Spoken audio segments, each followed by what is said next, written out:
She had already been placed on her knees before she fully understood that no one intended to stop it. The frost beneath her clothing bit gently at her skin, a quiet reminder of the world moving on around her while she remained invisible. And she stayed still. Movement would only draw attention, and attention had never brought her kindness.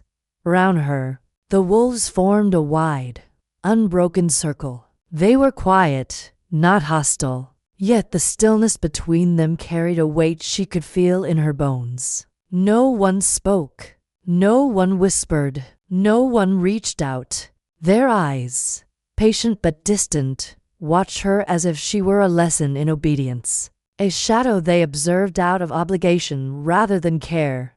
If there had been anger, shouting, or blame, she could have understood. If they had cursed her, if they had grown impatient, she could have responded, defended herself, even protested. But this quiet dismissal was worse than any overt cruelty. It was as if her very presence had become a mistake, an interruption they tolerated only out of ritual. It felt like erasure, a slow fading from the world she had known. Her hands rested loosely in her lap, folded so no one would notice the tremble that ran through her fingers. Her back remained straight, her head lowered, not in submission, but in habit. Years of being overlooked had taught her the safety of silence, to draw no attention, to speak only when necessary. To exist quietly, even invisibly, had been the only way she had ever survived. She lifted her gaze just once, a fragile attempt at connecting with the world beyond herself. Across the circle, familiar faces stared back, wolves she had tended to, whose wounds she had wrapped through cold nights, whose burdens she had eased when no one else had time or patience. There was the hunter with the scarred shoulder she had bandaged with trembling hands.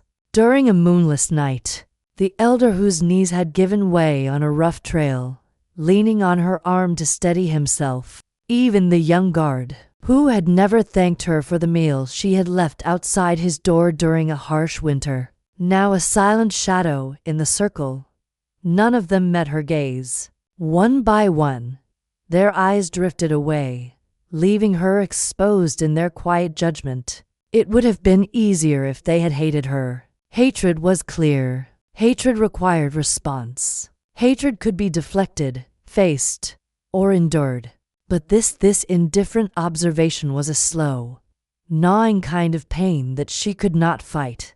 She lowered her eyes again, letting the frost-colored ground fill her vision. A voice had spoken earlier, calm and final, carrying a weight that made her knees ache. Not cruel, not shouted, but decisive. She is no longer needed. That had been all. No reason, no explanation, just absence. A wordless message that she had been deemed expendable. She had always known, in some quiet corner of herself, that this day might come. Not openly warned, not through overt threats or gestures, but through countless tiny omissions. The invitations never extended. The conversations always ending when she entered. The duties assigned with silent expectation that she would perform without acknowledgement. She had learned early that her value was measured only in what she could give, not in who she was. And so she gave. Her days were filled with unnoticed acts of care. She tended to the sick quietly, mended torn clothing, swept the cold floors, and prepared spaces for others to rest comfortably. She left food where someone hungry might find it, filled water bowls before dawn, swept the hearth until it glowed gently in the dim light of the pack halls. No one thanked her, no one praised her, and yet, she continued. The act of giving, even when invisible, was her proof that she mattered. A small cub lingered at the edge of the circle, trembling slightly, unsure of what to do. The cub's eyes followed her, full of raw curiosity and unfiltered attachment, and something in her chest ached at the sight. This tiny being, unafraid to look at her, seemed to understand what the others could not, that she was not weak, not worthless, that she deserved to be seen. The cub's presence became a fragile tether, a reminder that she had not entirely been erased from the world. Even so, she did not move toward the cub. That would draw attention. That would be improper. She remained kneeling, the frost settling into her clothes, her hair clinging to her cheeks, damp from breath misting in the cold air. She could hear her own heartbeat, steady but small, a faint drum in the silence. Memories of past kindnesses surfaced unbidden. The wolf whose paw she had bandaged through the night, refusing sleep. The elder she had guided across slippery rocks, though it had cost her hours. The cub she had quietly nursed back to warmth after it had shivered through a frozen dawn. Each memory was a small pain now, a reminder that the world she had given herself to could not return the care. She breathed slowly, letting the cold fill her lungs. She had learned to find solace in quiet endurance, to measure herself by her own acts rather than the acknowledgement of others. Yet, in this moment, that lesson felt hollow. The circle around her felt impossibly wide, the distance impossible to bridge, and the frost beneath her knees seemed to seep into her very bones.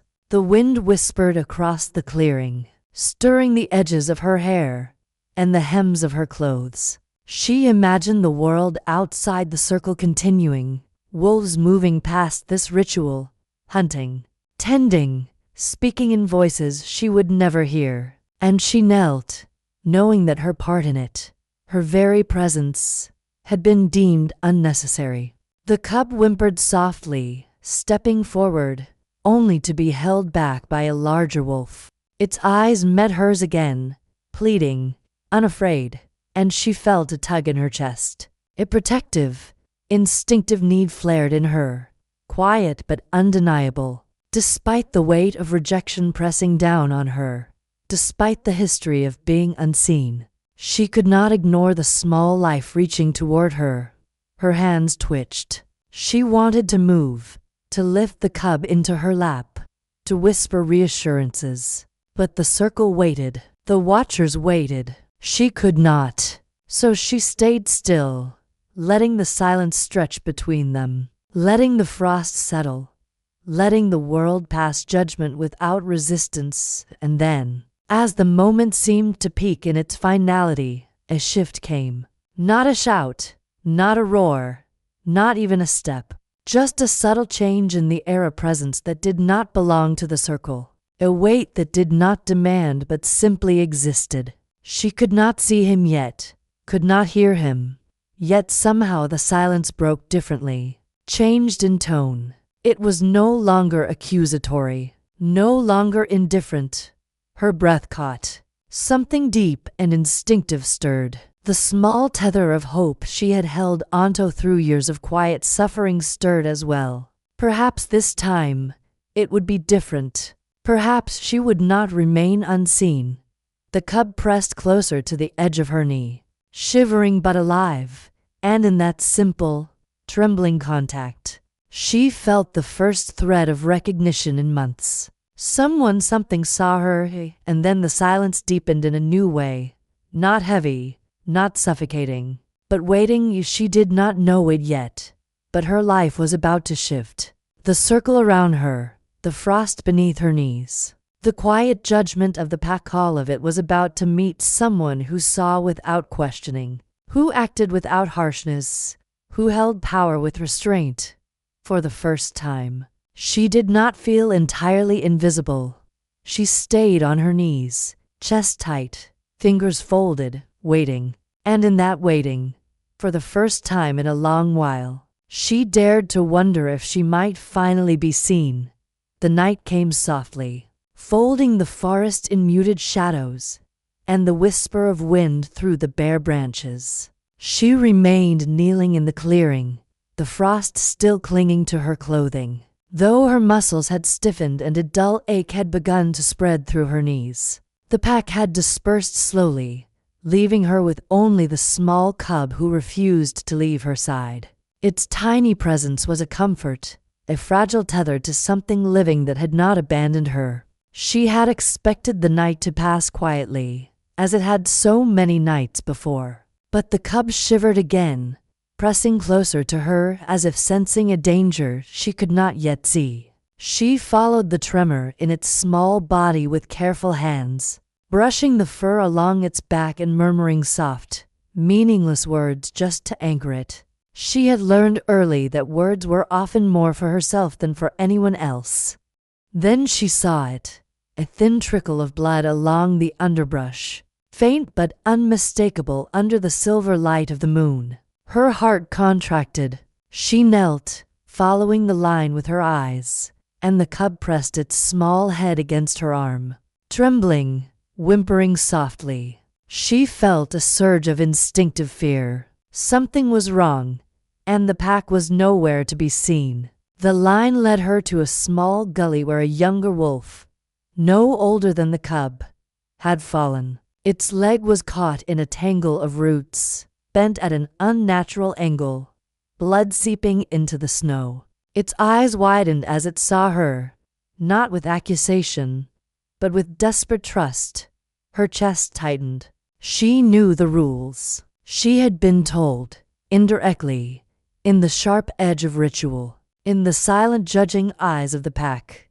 Intervention for someone not under your claim, especially while cast aside, could bring consequences she could not predict. She was no longer needed, after all. Her value, her voice, had been removed. And yet here, in front of her, a life depended on action, and in that instant, all the rules fell away. She knelt beside the cub, hands hovering over the injured young wolf. Her breath came in slow, steadying pulls, though her chest felt tight with the weight of choice. She could step back, allow it to remain trapped, let nature decide its course. That would keep her safe. That would honor the silent edict of her rejection. She could remain invisible, undisturbed, unneeded, but she could not. Her fingers pressed carefully along the young wolf's fur, feeling the heat beneath the frost, the tremor of pain rippling through its body. She whispered low, soothing sounds she had never thought anyone would hear. Words carried more in tone than meaning, words that promised safety and care. The cub shifted against her side, sensing her resolve, its small warmth bolstering hers. Time slowed. Every breath, every movement carried weight. The gnarled roots tugged at the wolf's leg, and she worked slowly, gently, careful not to worsen the injury. The blood slicked her fingers, but she did not recoil. She had cleaned wounds before. She had eased pain before, but never with the cost so immediate, so clearly tied to her own precarious position within the pack.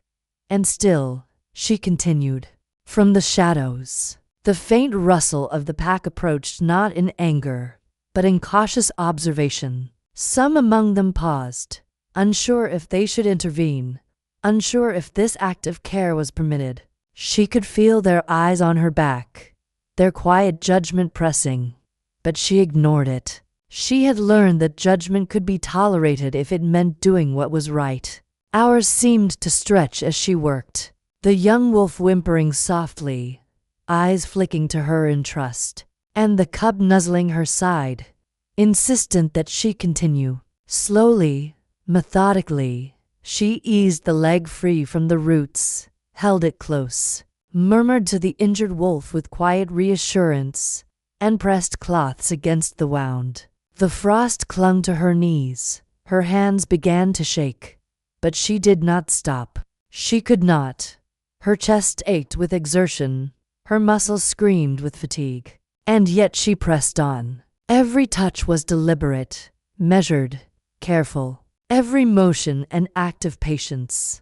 She could feel the tension in the air, the silent watching of wolves who knew they should intervene but did not. And in that silence, she felt something quietly terrifying. The cost of her choice. If she failed, the cub would suffer, the young wolf could be lost. And yet even in success, she risked anger, rejection, and further isolation. But her moral compass would not allow her to turn away. She had given her entire life quietly, unseen, unacknowledged. And now the very act of choosing kindness in the face of potential punishment became the fulcrum of her existence. Hours later, the wolf's breathing steadied, shallow at first, then slow and more regular. She brushed snow from its fur, murmured soft words of reassurance, and watched as it attempted to lift itself. It faltered, weak and trembling, but it was alive, and in that survival, she felt a tremor of victory, though it was tempered by the ache in her own body and the knowledge that the pack could see and might judge what she had done. The cub pressed closer to her side, nudging her hand, and she allowed a brief smile to flicker across her features. It was not pride. She had never known pride, but a fragile acknowledgement that her care had mattered, that someone, somewhere, had been saved by her quiet determination. And then she heard the movement behind her, faint and cautious. The pack had returned, their steps deliberate, measuring, unsure. They had seen her choice, this act of defiance and mercy, and now they would decide what it meant. The tension pressed against her shoulders, silent and suffocating, but she did not flinch. She had made her choice. She had acted where inaction would have been easier, safer, more invisible, and that was enough. The cub whimpered softly again, pressing closer as if sensing the coming storm. The young wolf, still trembling, lifted its head weakly to meet hers. Its gaze held something more than survival: gratitude, trust, the fragile beginnings of a bond that no rule could sever. In that moment, she understood fully why she had acted. Not for recognition, not for reward, not for approval, but because kindness, even in the face of consequence, was the only path she could follow. The air shifted again as she rose slightly, brushing snow from her shoulders, muscles trembling with exhaustion, and she realized the full weight of what she had done. She had risked everything: her standing, her safety, her already tenuous place within the pack gone. But the young wolf and the cub were alive, and for the first time, she felt the faint stirrings of hope as she looked across the clearing, eyes narrowing slightly, catching the subtle movements of the pack as they assessed her, as they considered what this choice meant. Some eyes held surprise, others restraint, and a few betrayed quiet admiration. But none moved to intervene, none offered aid. They waited, silent, for the inevitable reckoning. And in that silence, she felt something else, something unfamiliar, a whisper of power, a subtle pull in the air, as though unseen forces had shifted. It was quiet, almost imperceptible, but undeniable. The night no longer felt quite as cold, nor quite as isolating. She did not know it yet, but her life was on the cusp of change. Something or someone was coming, something that would see beyond the rules, beyond the judgments, beyond the quiet exile that had defined her existence. The cub pressed its head against her side, and she allowed herself a long, deep breath, steadying her own heart even as it raced. The young wolf began to shift, testing the strength in its leg, and she brushed its fur with gentle care. For the first time in years, she did not feel entirely invisible. Choice had been made, danger had been faced, and in that act, she had claimed something far more important than recognition or reward. She had claimed her own courage. The night stretched on, the wind carrying whispers through the trees, the frost clinging to the earth, and she remained with the cub, her hands steady, her breath measured, her heart brimming with quiet resolve. Whatever came next, whatever consequence, whatever reckoning, she knew she had acted rightly. And that knowledge, fragile as it was, became a small fire in the long, cold night. The night had deepened into a stillness so complete it seemed to press against her skin, as though the forest itself were holding its breath.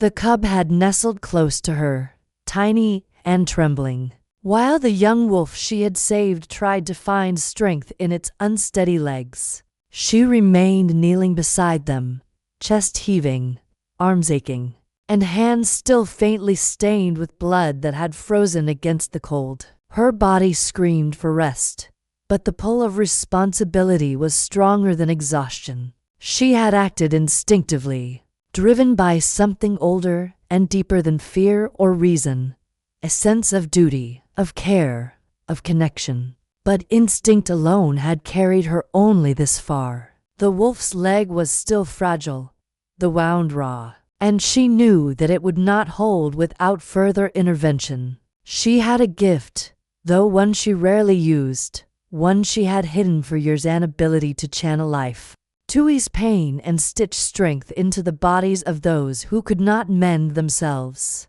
It was rare, delicate, and demanding, and it drew from her more than she usually allowed, more than she could endure without cost.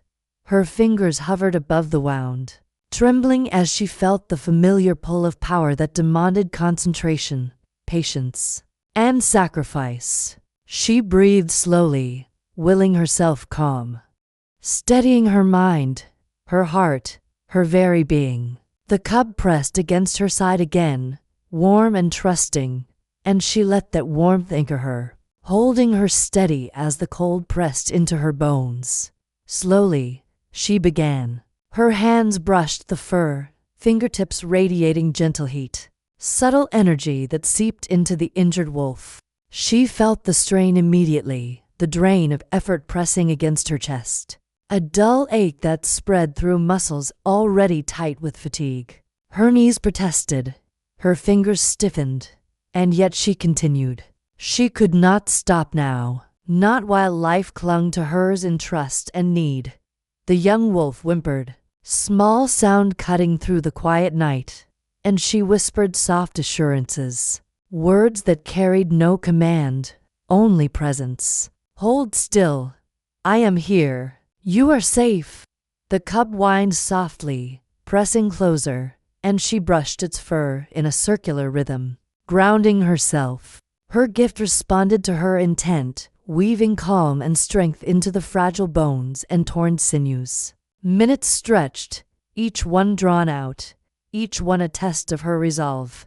Her breath came in shallow, deliberate pulls, and sweat mingled with the frost on her skin. She could feel the energy leaving her body, a slow ebbing, and the chill of exhaustion began to settle in her bones. Her vision blurred slightly at the edges. Her hands shook, but she forced herself to steady them. Refusing to let weakness falter the life in front of her, time became elastic, stretched thin by the magnitude of what she attempted. She was aware of the forest around her, aware of the distant sounds of wind through the trees, of creatures moving softly in the dark. But her focus remained entirely on the wolf, on the cub, on the fragile lives bound to her through instinct and trust.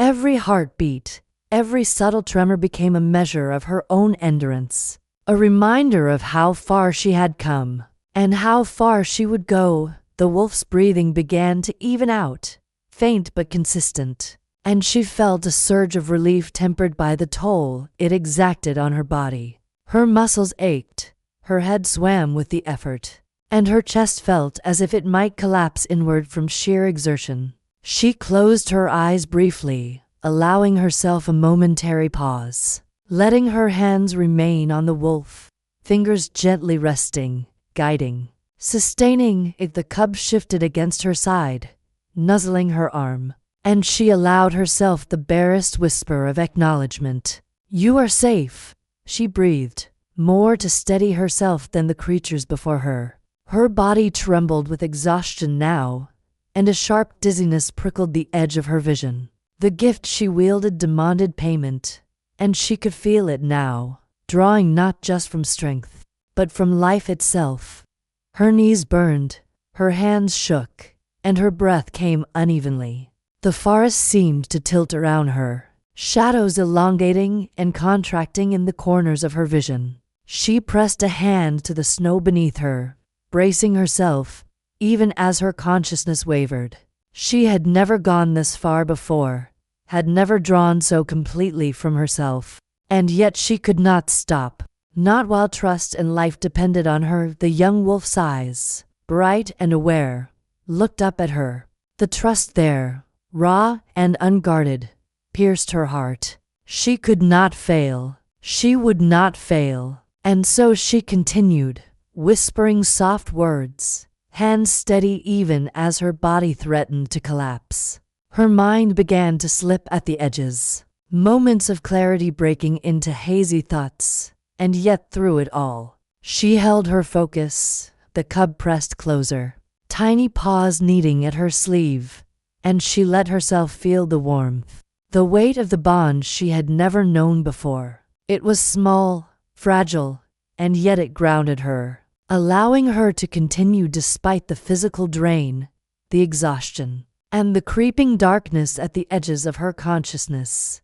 Then, slowly, the wolf began to shift, testing its legs, wincing but steadying itself with her support. She held it close, murmuring quiet encouragement, letting her energy flow in controlled pulses, each one pulling strength back into the animal, weaving life through weakness. The snow beneath her knees was damp with frost and blood, and she barely noticed, absorbed in the fragile balance of giving and sustaining. Hours seemed to pass in this delicate rhythm.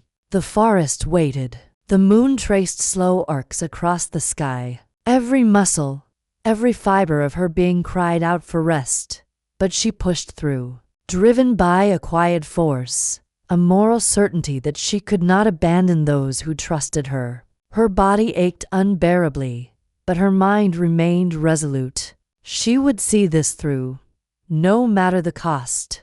Finally, a long, shuddering breath escaped the young wolf. Its eyes met hers, wide and aware, and she allowed herself a small nod, a recognition of the fragile victory. It was alive. It was safe.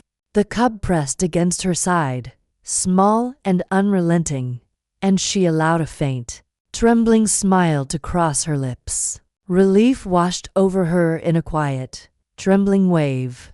And then, as the last traces of her energy ebbed into the night, her knees gave way beneath her. She collapsed onto the frozen ground, hands resting uselessly against the snow, head bowed, chest heaving. The world tilted, shadows dancing at the edges of her vision. The cub whimpered softly, nudging her side, and she felt its warmth but could not raise her head. The pack, silent until now, had returned fully. Their eyes met hers, some wide with shock, others narrowed in quiet respect, and a few softened with unspoken acknowledgement. She had given more than she could hold, risked more than anyone could measure, and it was visible now in the tremor of her body, in the faint sheen of frost on her sweat-matted hair, in the way she barely clung to consciousness. The young wolf moved closer to her, leaning against her shoulder, testing its own strength, and the cub nestled at her other side. Together, they formed a fragile circle of warmth and life around her, a testament to the choice she had made. She had risked everything for them, and though her body had faltered, the bond they shared held firm as the night stretched on. She lay in the snow, shivering but aware, feeling the pull of sleep and weakness tug at her, threatening to take her fully into darkness. And yet, even in this near collapse, there was a quiet sense of fulfillment. She had acted with courage, with kindness, with moral clarity. She had risked all, and she had given life. The forest remained silent around them. No harsh judgments, no sudden movements, only the steady rhythm of wind through trees and the soft breathing of three fragile beings, huddled together. And as she drifted, consciousness wavering, the faintest trace of hope threaded through her exhaustion. She had given everything she could, and though she was broken, She was not defeated in that quiet, frost-bound night. She felt the first glimmer of something she had long thought lost, a sense that her actions, however unseen by the world at large, mattered. That even in rejection, even in collapse, she could touch life, could be essential, could be seen in ways that no one else yet understood. Her body yielded to exhaustion at last, but her heart, fragile and heavy, remained steadfast.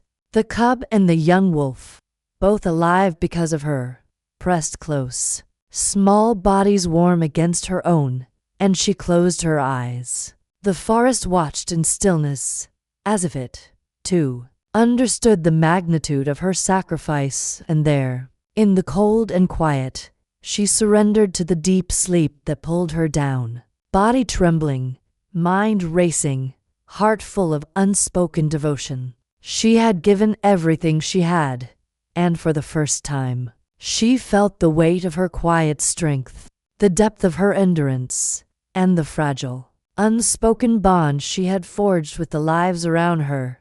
Dawn crept into the forest slowly, soft and gray, brushing the edges of trees with a pale light that trembled through the frost. She lay where she had collapsed, small and fragile, pressed between the young wolf she had saved and the cub who had refused to leave her side. Her breath was shallow, uneven, but she was alive, and in that survival there was a quiet, trembling relief. Her body ached, every muscle protesting the weight of her own endurance. But even as exhaustion gripped her, something in the air shifted.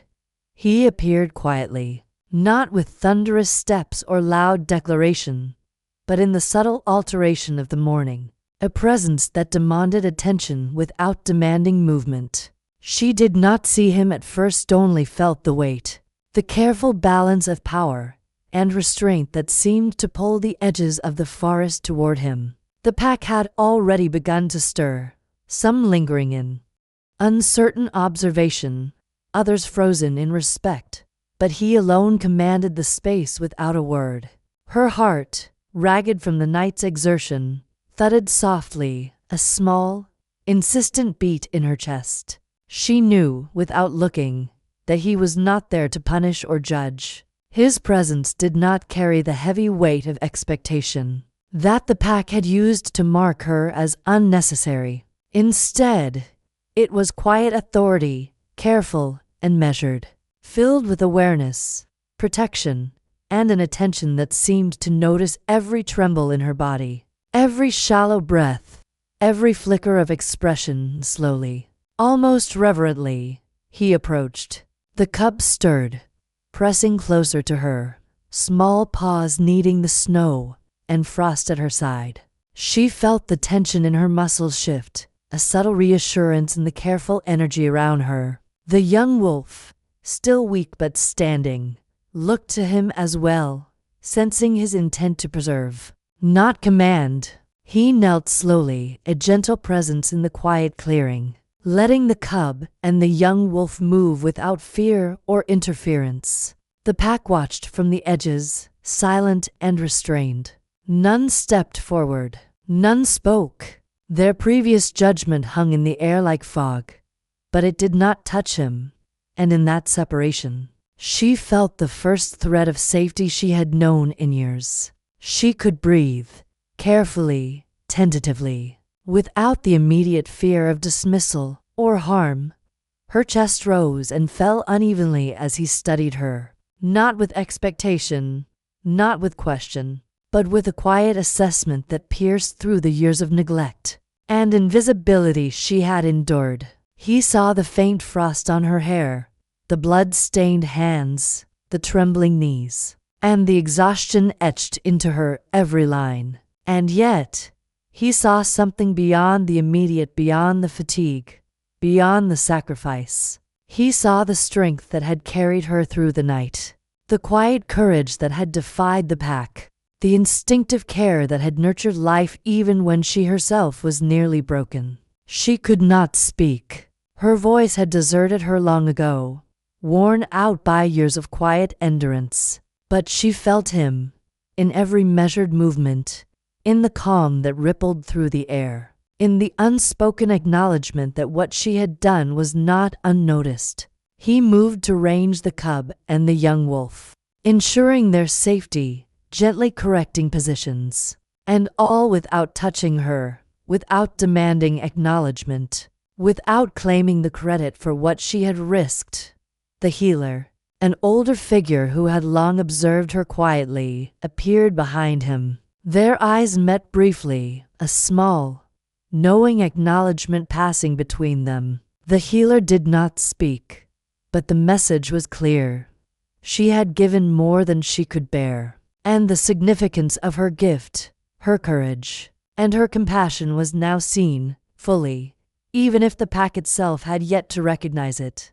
He knelt beside her at last, close enough that she could feel the warmth of his presence, but not so close as to crowd her. He did not speak immediately. He simply observed, listening to the rise and fall of her breathing, noting the faint tremor in her hands, the subtle strain in her shoulders. Every detail, every small shift, he absorbed without comment, without judgment, creating a space where she could exist safely, without obligation. Without fear, her thoughts swirled, unsteady, as she struggled to comprehend the sudden, quiet authority that had entered the clearing. He had not demanded recognition. He had not scolded. He had simply ensured the safety of those she had saved, creating a buffer between her vulnerability and the uncertain pack.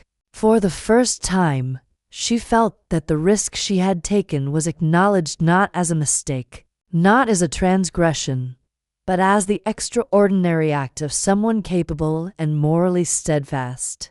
The cub pressed its small head against her chest, seeking comfort, and she allowed herself to relax slightly, fingers brushing the fur. The young wolf, now more stable, nuzzled her hand weakly, and she felt the subtle shift in the air, the silent admiration growing among the pack at the edges of the clearing.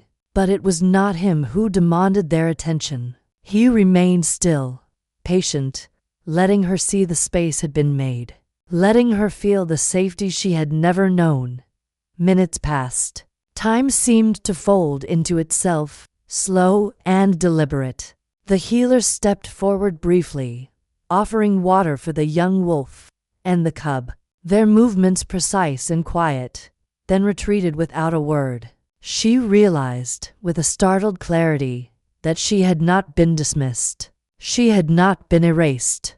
She had been seen, fully, by someone whose power required neither domination nor display, whose presence commanded respect and attention without threatening her fragile sense of self. He remained beside her, neither hovering nor invasive, a quiet sentinel whose gaze was steady and patient. He noticed the tremor in her hands, the fatigue that crept over her face, the subtle stiffness of her knees, and yet there was no pressure in his eyes. Only recognition, only awareness. She was not obligated to respond, to rise, to justify herself. She could simply exist, and he would remain. The forest around them seemed to soften. The frost gleamed in pale gold under the rising sun. The wind whispered through the trees with gentle cadence, and she felt something fragile settle in her chest. Relief, not fleeting, not uncertain, but a deep, grounding assurance that she was not alone. The cub stirred, the young wolf adjusted, and she dared to breathe more fully, letting the warmth of their bodies, of this new presence, settle around her. A subtle connection formed, not declared, not demanded, but present. He remained near, steady and patient, listening to the rhythm of her breathing, noticing the smallest details, the way her fingers twitched with exhaustion, the faint line of strain between her brows, the delicate rise and fall of her chest. In that quiet observation, she felt her value not measured by tasks performed or approval sought, but by the inherent worth he silently acknowledged. Hours might have passed. She did not notice. She was aware only of the gentle protection around her, the soft presence of someone whose power was tempered with care, whose attention was deliberate and unthreatening. And for the first time in years, she allowed herself a moment to rest fully, trusting that this quiet sentinel would not withdraw, that this space of safety would hold. The pack slowly retreated from the edges of the clearing, leaving her with him, the cub, and the young wolf. Their judgment remained unspoken, uncertain, but it no longer mattered. The presence beside her, quiet and watchful, offered more than acknowledgement. It offered protection, respect, and the faintest hint of a bond that might, in time, grow into something deeper, something unspoken, something that required no assertion, only mutual recognition. She lay back slightly on the cold ground, allowing herself to stretch, to let the weight of fatigue settle into the earth. Her hands, still trembling faintly, rested on the young wolf and the cub, both alive, both warm, both trusting her completely. And she realized, in the quiet of that frost-bound dawn, that she had been seen for the first time in her life, not as a servant, not as an afterthought, not as someone expendable, but as someone capable of extraordinary courage, quiet strength, and moral clarity. The presence beside her remained patient, quiet, and observant, allowing her the space to breathe, to recover, to simply exist. And in that patience, in that deliberate restraint, she began to understand something she had never fully known. Safety could exist without control. Recognition could exist without obligation. And belonging could exist without demand. For the first time in years, she felt the faintest stirring of hope, threaded through exhaustion, through frost, through the lingering ache of sacrifice. She did not yet know what this recognition would bring, nor the path it might create, but she allowed herself to rest, to feel, to sense that this quiet, watchful presence had shifted the course of her life in a way she had never imagined. The cub pressed closer, tiny warmth against her side, and she let her head fall slightly, eyelids heavy but open enough to see him watching, steady and patient. The young wolf nudged her hand, still testing strength, still alive because of her courage. And in that moment, surrounded by fragile life, she realized something profound. That protection could arrive without demand. That acknowledgement could be quiet yet absolute. And that, perhaps for the first time, she had a chance to be truly seen and valued. And in that understanding, even before words were spoken, she felt the faintest, most delicate hint of belonging. The sun had risen higher now, painting the frost-laden forest in a soft, golden glow. She lay on a bed of blankets the healer had carefully arranged, still trembling slightly from exhaustion, still feeling the echoes of the night's sacrifice in every aching muscle. The cub sat at her side, small and insistent, occasionally pressing its head against her arm or curling between her fingers as if to remind her that she was not alone. The young wolf she had saved stood nearby, testing its strength carefully, and she felt the subtle weight of accomplishment in its presence. She was aware of him before she saw him fully. The Alpha King moved quietly through the clearing, careful and deliberate, his presence a gentle insistence rather than a command. He did not demand acknowledgement. He did not scold her for the recklessness that had nearly broken her, nor did he offer empty praise. He simply ensured the space was safe, the cub protected, and the injured wolf tended. It was not grandiose. It was deliberate, unshakable, and calm. She tried to rise at one point, her body stiff and trembling, but he remained at her side, not in restriction, but in quiet readiness. A glance from him, subtle and unobtrusive, was enough to make her pause, to realize that she could move only when her own strength allowed. No pressure, No insistence, only the space to recover at her own pace. And in that pause, she felt something she had never known before. Safety. Unshakable, without demand, without expectation. The cub pressed against her hand, curling into her palm, and she felt the warmth spread through her. A tether that was both fragile and unbreakable. Its soft breathing, uneven but steady, reminded her that her choice had mattered. She had risked everything for life and trust, and the reward, subtle as it was, lay in these small, living proofs of her courage. Time passed in measured, quiet moments. The Alpha King remained nearby, patient and observant, neither hovering nor absent. His gaze did not intrude, but it carried awareness, noticing the small tremor in her hands, the subtle pull of fatigue in her shoulders, the slow rise and fall of her chest as she breathed through pain and exhaustion. He spoke sparingly, always gently, offering only guidance when necessary. "You must rest," he said once, his voice calm, warm, unshaken. There was no command in the tone, only the assertion that she deserved care, that her survival mattered, that her well-being was observed and acknowledged. She nodded slightly, too tired to reply, but the gesture was enough. The Alpha King did not need her words to know she had heard him. The cub stirred again, nudging her sleeve, insistent and playful in the small way that only a creature without guile can be. She allowed herself to laugh softly, a sound she had not known she could make in days, and felt the tension in her chest ease fractionally. The small laughter felt like a bridge, connecting her to a world she had long thought distant and unreachable, a world where she could exist not as invisible, but as present, valued, necessary.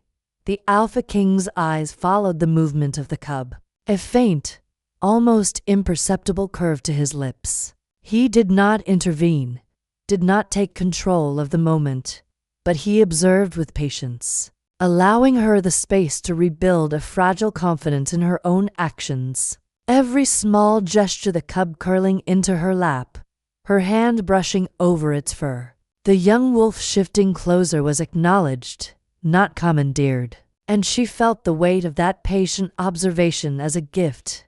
Hours stretched on, and she began to realize that healing was not just physical. Her body would mend, slowly, with care and warmth, but her heart, bruised by years of quiet rejection, was beginning to uncoil in subtle, gentle ways. The cub became her constant companion, a small presence insisting on attachment.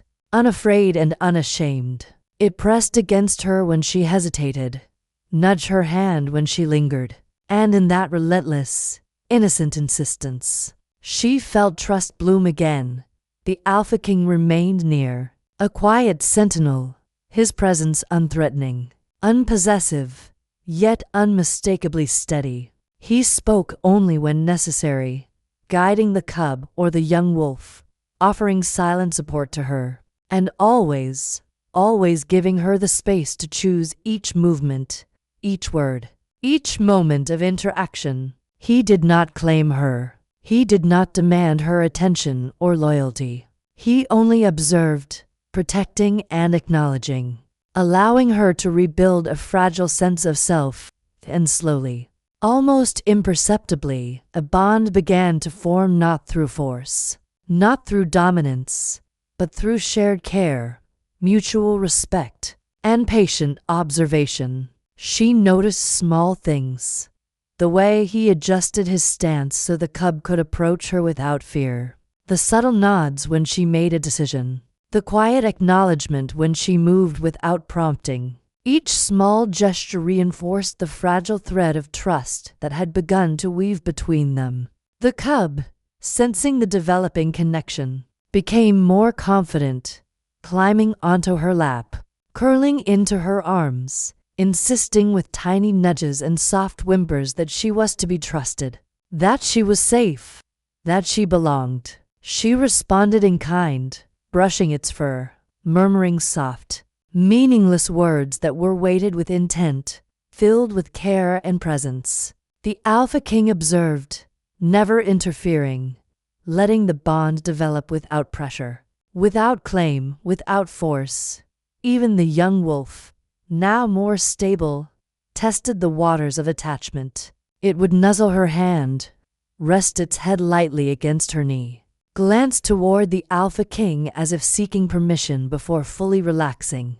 And she began to understand that safety, trust, and connection could be given slowly, deliberately, without demand, without the fear that had so long shadowed her existence. As the hours passed, she felt the weight of isolation begin to lift in tiny increments. Each moment of trust, each small gesture of attachment from the cub, each gentle acknowledgement from the Alpha King, became a thread in a fabric she had not believed she could weave.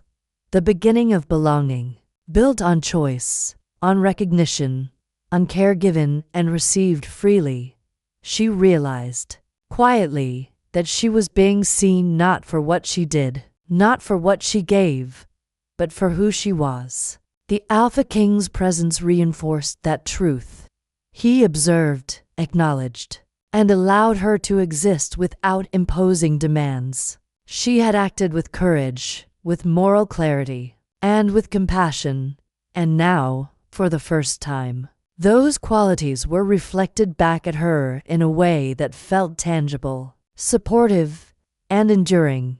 The cub curled entirely into her arms, tiny breaths warm against her chest, and she allowed herself to relax fully, letting the exhaustion of nights past and the strain of her sacrifice settle into the blankets beneath her. She closed her eyes briefly, feeling the Alpha King's presence as a steadying force, a patient weight that offered safety without expectation. The young wolf rested near her feet, leaning slightly against her leg, and the 3 lives she had nurtured through courage and care formed a fragile, living circle of trust. She began to understand, in the gentle stretches of quiet moments, that healing was not immediate.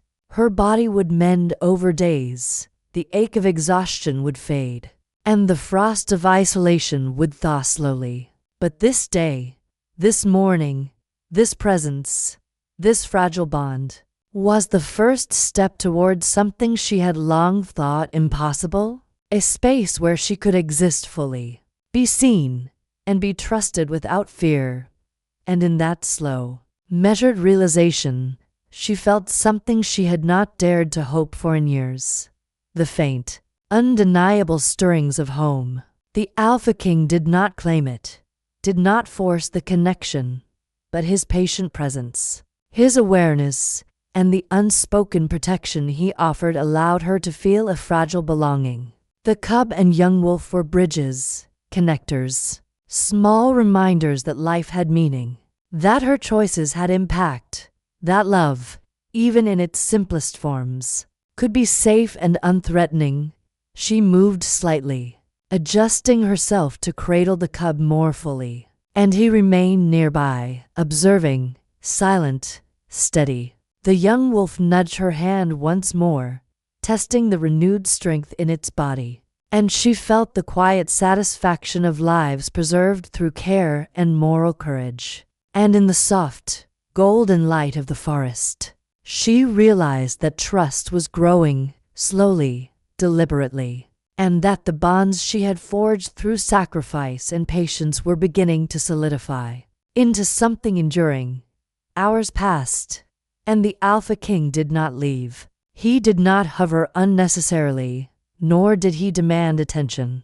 He allowed her to navigate the fragile moments of recovery, offering subtle support, careful acknowledgement, and steady protection. She had never felt so visible, so safe, so valued. And in the presence of the cub, the young wolf, and the calm, unwavering attention of the Alpha King, she began to sense that the life she had long endured in silence and invisibility could transform into something far gentler, far more sustaining.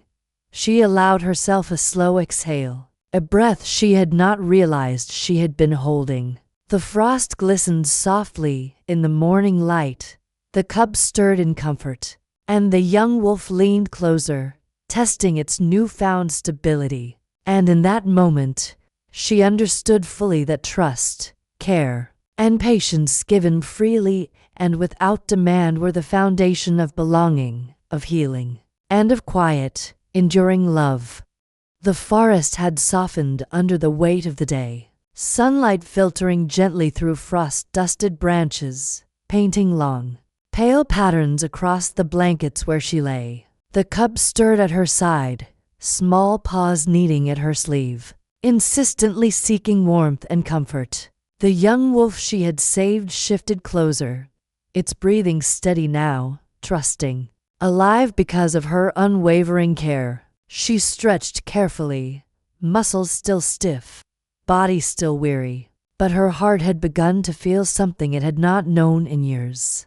The tentative pull of belonging. He remained nearby, the alpha king, quiet and patient, observing without intrusion, offering presence without expectation. There was no command in his eyes, no silent demand, only awareness and consideration. She met his gaze briefly, recognizing in it a reflection of what she had never allowed herself to hope for. Acknowledgement without imposition, respect without possession, and the subtle, deliberate offering of choice. A soft wind stirred, carrying the scent of earth and frost, and she let herself breathe fully for the first time in days. The weight of isolation, of being unseen, of quiet rejection, pressed at the edges of her consciousness, but it was no longer absolute. The cub nudged her hand insistently, tiny warmth pressing against her sleeve, and she felt the stirrings of trust solidify, tiny threads weaving into a fabric of care and recognition. He stepped closer, carefully, deliberately, offering not command but space. "You may rise when you are ready," he said, his voice calm and steady, resonating with the quiet authority of someone who needed no assertion to be recognized. "There is no demand, no expectation, only your choice." The words hung in the air, delicate yet weighty, offering freedom rather than pressure. She hesitated, body stiff from days of exhaustion and effort. But the words anchored her. She could choose. She could move forward or remain still, and either path would be accepted. Slowly, carefully, she rose, hands brushing the cub and the young wolf as she did, feeling the warmth of life pressed close to her, reminding her that she had nurtured trust, sustained life, and carved space for herself even when the world had offered none.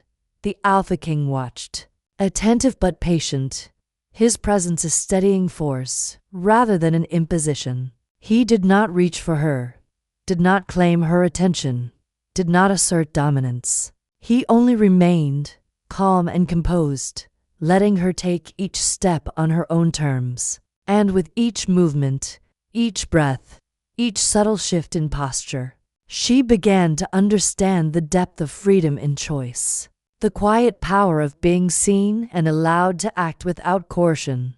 The cub pressed against her side, soft and insistent, and she allowed herself to laugh, a delicate, fragile sound that carried relief, joy, and recognition of a bond she had not expected to feel. The young wolf leaned against her leg, small but steady, a reminder of her courage, her endurance, and the lives she had protected through unwavering care. And in the gentle warmth of their presence, she felt the first tentative threads of belonging stitch themselves into her heart. He stepped slightly closer, kneeling to meet the cub's gaze, his hands adjusting gently to ensure the small creature was secure. "You have done more than anyone could ask," he said quietly, almost to himself. Though she heard the words, there was no praise meant to impress, no recognition meant to demand gratitude, only acknowledgement of the weight she had carried, the courage she had shown, and the care she had given freely. at great cost to herself. She looked at him, voice trembling slightly from fatigue and emotion. I only did what I could," she murmured, almost ashamed of the smallness of her words, as though her quiet strength could not be enough to warrant acknowledgement. But his gaze held her, steady, unwavering, patient. He did not dismiss her, nor did he diminish her contribution. He only allowed her to see, in her own way, that her acts had meaning, and that her worth extended beyond the unseen labor of her life. "Sometimes," he said softly, "what is done quietly, without expectation or claim, is the most profound. You have given life, not for recognition, not for reward, but because it was necessary. That choice made with courage, care, and clarity is enough." His words were gentle, deliberate, leaving space for her to absorb their meaning without feeling pressed or exposed. She let herself breathe deeply, chest rising and falling with deliberate care. The cub shifted again, curling fully into her lap, and she pressed a hand over its back, feeling the subtle rhythm of trust and attachment. The young wolf rested against her leg, eyes bright and aware, a living reminder of the courage and care she had shown. And in that circle of warmth, life, and trust, she began to sense the contours of home, small, fragile, and yet undeniable. He remained kneeling nearby, a quiet sentinel, watching her movements without judgment, without demand. His presence did not claim her, did not force her attention, did not seek to dominate. It only existed as a space of safety, of respect, of deliberate acknowledgement. And in that presence, she began to understand the weight of choice. That belonging, true belonging, could be offered freely, without pressure, without coercion, and accepted on her own terms. The cub whined softly, nudging her hand, and she allowed herself a small smile, recognizing the subtle insistence of life pressing for acknowledgement. The young wolf shifted, pressing closer to her, and she felt the warmth of their trust radiate outward, subtle but unshakable. And in that quiet, frost-touched clearing, she realized that she had become essential, not by demand, not by claim, but by courage, compassion, and moral clarity. He spoke again, voice low and steady. "You may stay, if you choose. There is no requirement, no obligation, only what you desire." His words were deliberate, leaving the decision entirely in her hands. There was no pressure, no silent expectation, only a careful, patient invitation into a space she had long thought denied. Her heart raced, chest tight with emotion, but she truly knew that this was her moment of agency. She could leave, retreat into the world she had known, and remain invisible, unseen, and unclaimed. Or she could stay, accept the fragile bonds of trust and care she had cultivated, and step into a space where she was wanted, valued, and safe. She looked at the cub, small and insistent, eyes bright and unwavering. She looked at the young wolf, steady and trusting, a living testament to the life she had nurtured and preserved. And she met his gaze calm, patient, steady, acknowledging without claiming. And she knew that this was the home she had long denied herself, the belonging she had feared she would never have, and the safety she had been denied for so long. She began, voice low, trembling with emotion and exhaustion. "I choose to stay."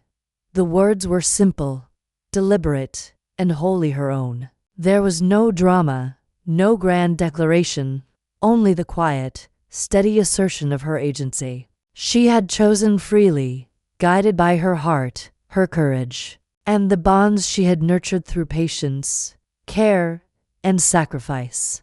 The cub pressed against her hand, whimpering softly in quiet delight.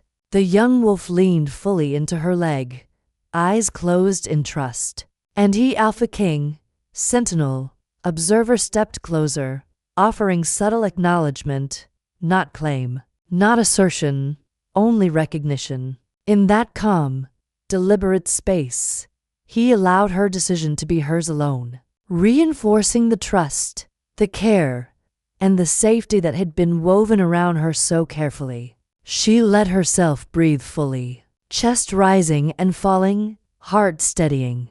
The frost-touched forest seemed warmer somehow, infused with the golden light of acknowledgement, patience, and quiet belonging. She was no longer invisible. She was no longer overlooked. She had acted with courage, given life with care, and chosen, freely, to remain in a space where she was valued and safe. The Alpha King remained near, silent but present. He did not intrude, did not claim, did not demand. He only watched, a steady presence, offering protection without pressure, safety without assertion, and acknowledgement without force. And in that quiet presence, she began to feel, for the first time, fully and undeniably, the weight of being seen and the comfort of belonging. The cub and the young wolf curled fully around her, warmth and life pressing in on every side, and she allowed herself a slow, steady smile. The forest, frost, and sunlight seemed to fade into insignificance beside the fragile, enduring bond that had formed here. She had chosen, freely and deliberately, and in that choice, she had found the deepest reward, a sense of home, of family, and of quiet, unshakable belonging. And as she rested there, the Alpha King nearby, the cub at her side, and the young wolf leaning gently against her, she allowed herself to imagine the future. Small moments of trust, quiet gestures of care, shared warmth in the cold forest, and the subtle, enduring presence of beings who valued her not for what she could give, but for who she was. The ending was simple, calm, and entirely earned, peaceful, unforced, and filled with the quiet joy of having been seen and having chosen her place in the world.